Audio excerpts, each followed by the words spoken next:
Did you know that there is a revisionist history of Tolkien's The Lord of the Rings?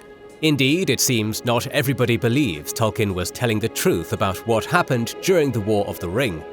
Written by Russian paleontologist Kirill Yeskov, The Last Ringbearer reinterprets Tolkien's events as a victor's history, reversing its moral binaries. In Yeskov's interpretation of Middle-earth, Mordor is a thriving hub of irrigation, mining, science, and higher education, while the West is feudal and magic-dependent. Against this backdrop, the War of the Ring emerges not merely as a struggle between good and evil, but as a geopolitical contest over resources, memory, and the meaning of civilization, a clash of civilizations whose pursuit of power and progress threatens to thwart an industrial revolution and plunge Middle-earth into a dark age. Even then, they'd still have it better than the world of Zombicide, the hit board game in which survivors battle against the undead, who have sponsored this video to highlight their new medieval tabletop RPG, Plaguebearer. It's the fast-paced, zombie-slaying action of Zombicide remolded into a fantasy adventure, where the common folk from the ruins of human, elven, and dwarven civilization must band together to rebuild, with hordes of zombies standing in their way.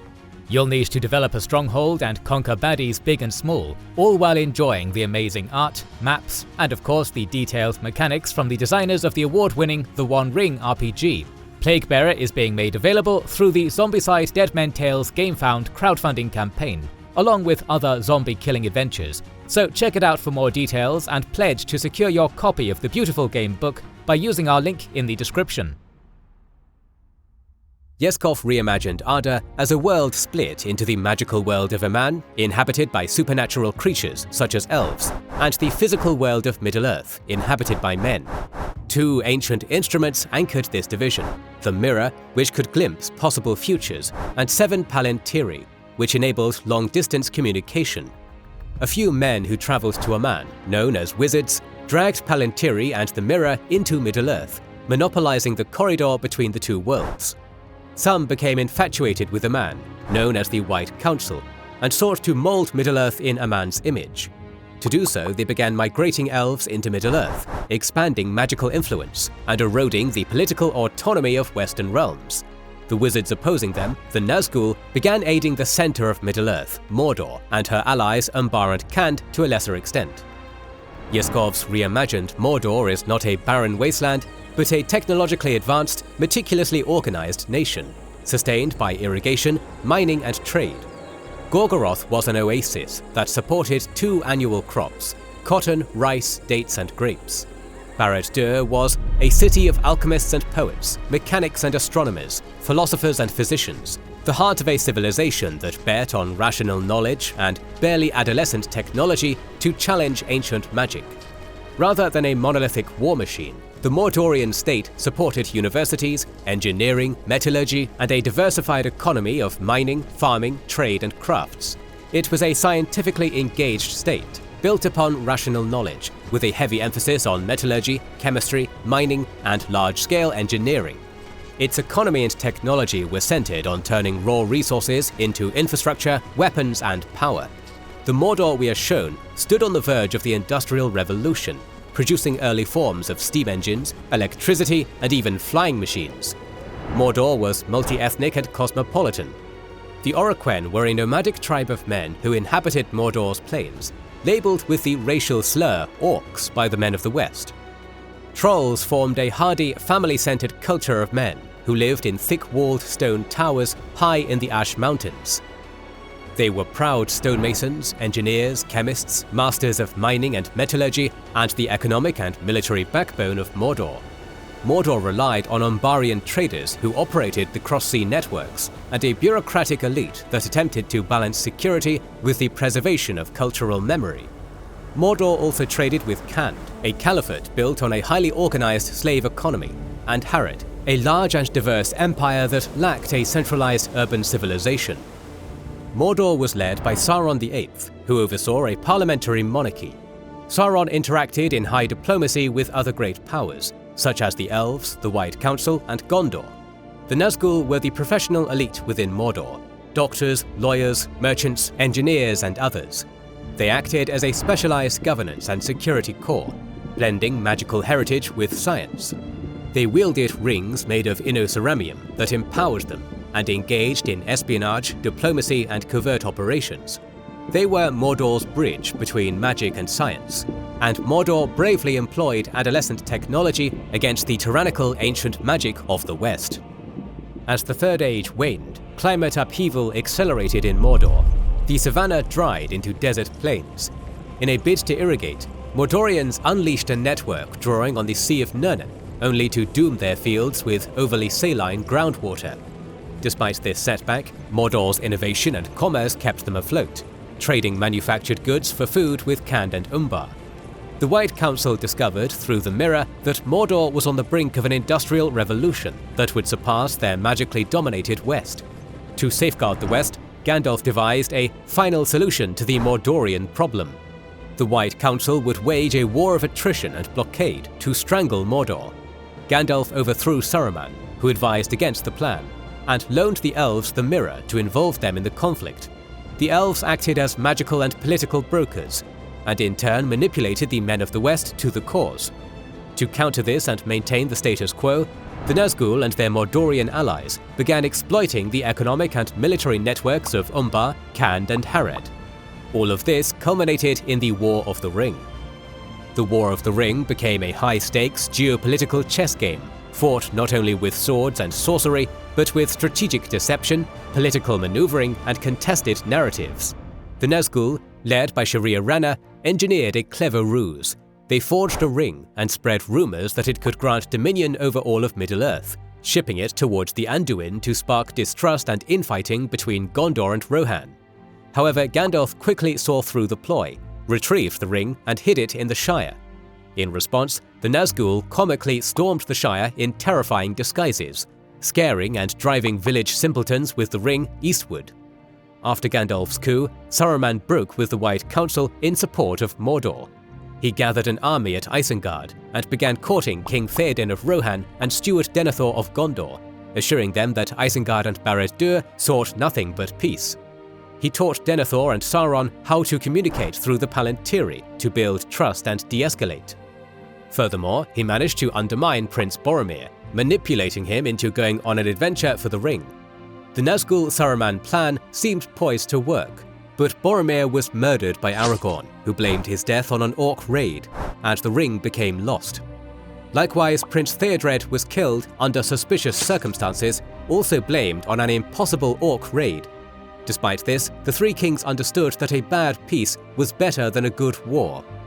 Meanwhile, the food situation for Mordor deteriorated further when Gondorian greencloaks, speaking a suspicious northern accent, began raiding Mordor's caravans along the Ithilien crossroads, a choke point that united the south with the absolute necessity of food and raw materials. To protect the routes on April 14, TA 3016, Mordor deployed 200 light cavalry into Ithilien to secure their trade routes. Gondor responded by reclaiming the Osgiliath crossing, transforming the Ithilien corridor into a watched seam where trade was monitored, taxed, or cut off. Mordor faced a dilemma. It could not hold Ithilien against both Gondor and Rohan. Seeking to split them apart, Mordor sent an expeditionary force to try to link up with Isengard, believing that a strong garrison there would threaten and hold down Edoras, allowing Mordor to compromise with an isolated Gondor over the Ithilien problem. However, Gandalf and the elves foresaw this in the mirror and took action. King Theoden mysteriously became ill, allowing Gandalf to ruse Éomer to lead Rohan's army against the Mordorian expeditionary force near Fangorn Wood. Éomer's surprise attack routed the Mordorians toward Fangorn, where they were annihilated by elvish bowmen using poisoned arrows. Gandalf then spread rumors of Isengard's diplomat to Rohan, Grima, being a spy, sparing Éomer to besiege Isengard. Realizing Isengard could withstand a siege for roughly 6 months, Mordor gathered all her resources and hired mercenaries from the Easterlings and Haredrim for a blitzkrieg against Gondor before Rohan could aid her. The plan was to shock and awe Gondor and press for terms over the Ithilien crossroads. However, the elves breached the dams of Isen, drowning Isengard before Gandalf spurred the Rohirrim to storm and conquer it. With no other option, Mordor unleashed its blitzkrieg. A feint attack was laid north toward Lothlorien and Esgaroth, tying up most of the elvish army there as the main force of Mordor's army slammed Gondor. Osgiliath fell in 6 days, as siege weapons were erected against the walls of Minas Tirith. Before attacking the city, Sauron, through the Palantir, offered an immediate peace in exchange for Ithilien, which Denethor accepted immediately. The next day, through a Palantir, a man in a white cloak spoke to Sauron, claiming to be the military commander of Minas Tirith, as Denethor was gravely ill, and Faramir had been shot in the back by poison arrows, a weapon Mordorians did not use. The commander asked for a few days' ceasefire until a proper leader could parley. The Mordorians waited, only to be suddenly attacked by the Rohirrim against their flanks, as Gondorians sortied from Minas Tirith against their front. The Mordorians routed the Gondorians as the Rohirrim pressed forward. Oroqen horseback archers calmly pelted the Rohirrim while performing feint retreats, and the Mordorians, though outnumbered 2-1, were winning. Umbarian archers and Oroqen cavalry tied up the armor of Rohan on the northern edge of the field, while the Mumakil of the Haredrim trampled the Gondorians as engineers worked to breach the gates of Minas Tirith. To the southeast, however, Umbarian reinforcement ships arrived and disgorged a phalanx 6 men deep and about 100 across, led by a mounted Dunedain ranger, Aragorn. The phalanx cut through the Mordorians like butter. They had no armor, no helmets, and no shields. Umbarian arrows pelted them, but they would not die. Cavalry and Mumakil were hurled at these units, but the animals became wildly uncontrollable. Then it dawned on the Mordorians that these were the living dead. The South Mordor army commander challenged Aragorn to a duel, only to be stabbed in the back by an undead. The commander called Aragorn a coward, who smirked and proclaimed he was the new king of Gondor. Despite catapults of Naphtha destroying some of the undead, the Mordorian forces, now leaderless, were driven into head-to-head combat. As Éomer made his way past the line of Rohirrim and Dol Amroth cavalry, he received word that Theoden had been slain. Éomer and Imrahil charged into the Easterlings, scattering them like bowling pins as Aragorn's remaining undead and Gondorians struck the Mordorians from the rear. The battle ended in a slaughter. Aragorn then embraced and kissed Éowyn, before holding council in a tent with Gandalf, a few elvish lords, Imrahil and Éomer. Aragorn proclaimed that Denethor had gone insane and immolated himself on a funeral pyre, while Faramir had been sick from a poisoned arrow, but that Gandalf had courageously brought him to the hospital, and he would be tended personally by him and him alone. With no one else able, he, the heir of Isildur, would take the burden of leading the reunited kingdom. No disagreement was heard as Aragorn took command of the Western Coalition and marched upon Morannon, joined by turncoat Easterlings. The Western Coalition easily defeated the last defenders of Mordor and began slaughtering all those they could find in Mordor. Barad-dûr was razed to the ground, and the elves formed a local administration seeking to destroy all remnants of Mordor civilization. They hunted down and systematically killed anyone with an education. Afterwards, Aragorn refused to treat Faramir's illness unless he gave up his claim to the throne, before placing him and Éowyn under house arrest in Ithilien. Then Aragorn married Arwen Undomiel, becoming king and queen of Gondor and Arnor. Victory was bittersweet, as Aragorn's entire motivation was to finally lay with Arwen, but she refused his advances, deeming it to be bestiality to lay with men. With the Mordorian problem seemingly dealt with, Gandalf and the White Council sought to exert dominance over Arda. However, the elves refused to give back the mirror to the White Council, seeking to exert their influence over Middle-earth. Aragorn, grown tired of being used as a puppet, sought to overcome his elvish overseers. All three enter a covert war against each other, with all hope seemingly lost for Middle-earth. All hope seemed lost, if it had not been for an unlikely fellowship. Haladin, an Oroqen field medic, and Zerlag, a Cirith Ungol ranger sergeant, saved the life of a Gondorian baron, Tangorn, who was left for dead after trying to stop massacres in Mordor. They killed an elf named Eloar before Sharia Rana appeared and recruited Haladin for a quest to destroy the mirror held by Galadriel at Lothlorien. However, such a magical object could only be destroyed by the eternal fire found only in Orodruin. Haladin devised an elaborate plan. Zerlag oversaw reconnaissance and countermeasures against spy networks of Aragorn, the elves, and the White Council. Tangorn, acting as a spy in Umbar, procured a meeting with Eonis, the mother of Eloar, who was part of the ruling class of Lothlorien.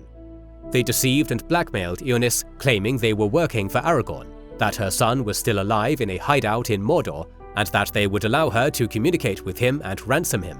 They stated that she would be given a palantir to use precisely at noon on August 1st. To prove she was far from Mordor, she had to open the palantiri in view of a known landmark in Lothlorien, the Mirror. Meanwhile, Shari'arana recruited and gave a palantir to Kumai, a troll engineer second class at Dol Guldur. Kumai used a dragon of the Nazgul to drop the palantiri in Lothlorien just in time for Eloar to take them to the Mirror and establish communication. Then Haladin and Zerlag from Mount Doom tossed their palantiri into the fire, transmitting the eternal fire and destroying the Mirror and the magic of the elves. Kirill Yeskov's The Last Ringbearer offered a provocative counterfactual that reframed Tolkien's War of the Ring around geopolitics and material power, rather than simple good versus evil morality. The war was read as an imperial contest between a rational, industrializing East centered on Mordor and a West imagined as an elven-dominated, mystically agrarian land, with each side pursuing resources, memory, and influence. Characters were recast through realpolitik. Gandalf as an interventionist, seeking to disrupt Mordor's modernization, the elves as isolationists, guarding knowledge to preserve superiority, and the Oroqen and their Mordorian allies as multifaceted actors, driven by scarce resources rather than mindless villains. The narrative invited readers to evaluate empires by incentives and structures, rather than by inherited moral labels. Yeskov stated that his work drew inspiration from the logical challenge of addressing several obvious contradictions in the image of Middle-earth. He argued Tolkien had overlooked Middle-earth's economics and questioned whether Rohan's population could be sustained by horse breeding alone. How could a city like Barad-dûr, in the middle of a desert, sustain millions of orcs for war campaigns? Critics were divided in their reception. Proponents celebrated the novel for making Middle-earth's ambiguities legible through plausible military reasoning, and for entertainingly reversing traditional heroic tropes. The result felt geographically and strategically grounded, encouraging readers to see conflict as contingent and tactical, rather than simply morally polarized. Many argued that the counter-narrative debunked idealized victory myths, suggesting that dominant cultural histories, Tolkien's elven-centric lens among them, marginalized the losers and elevated realpolitik over ideological purity.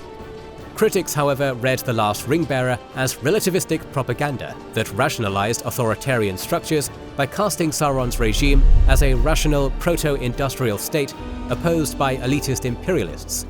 Some worried that this framing echoed arguments for centralized power in non-Western contexts. Taken together, these perspectives treated the novel as a prompt to re-examine entrenched myths and to rethink the drivers of conflict beyond simple moral absolutes. A frequent critique centered on Yeskov's background as a paleontologist, which some readers saw as injecting reductive scientism that sidelined Tolkien's spiritual and ethical concerns, the corrupting lure of power that could arise independent of material incentives. This tendency was said to bias the inversion toward mechanistic explanations. Proponents countered that a scientific lens could illuminate propaganda in fantasy, while traditionalists worried that such an approach eroded moral realism and risked endorsing an ends-justify-the-means worldview without transcendent anchors. Taken as a whole, The Last Ringbearer stood as a provocative invitation to rethink the causes and meanings of war, power, and narrative. It challenged readers to question inherited myths and to consider how geopolitical incentives and material conditions shaped our understanding of conflict. More videos on fantasy and sci-fi are on the way, so make sure you are subscribed and have pressed the bell button to see them. Please consider liking, commenting, and sharing. It helps immensely. Our videos would be impossible without our kind patrons and YouTube channel members, whose ranks you can join via the links in the description to know our schedule, get early access to our videos, access our Discord, and much more. This is the Wizards and Warriors channel, and we will catch you on the next one.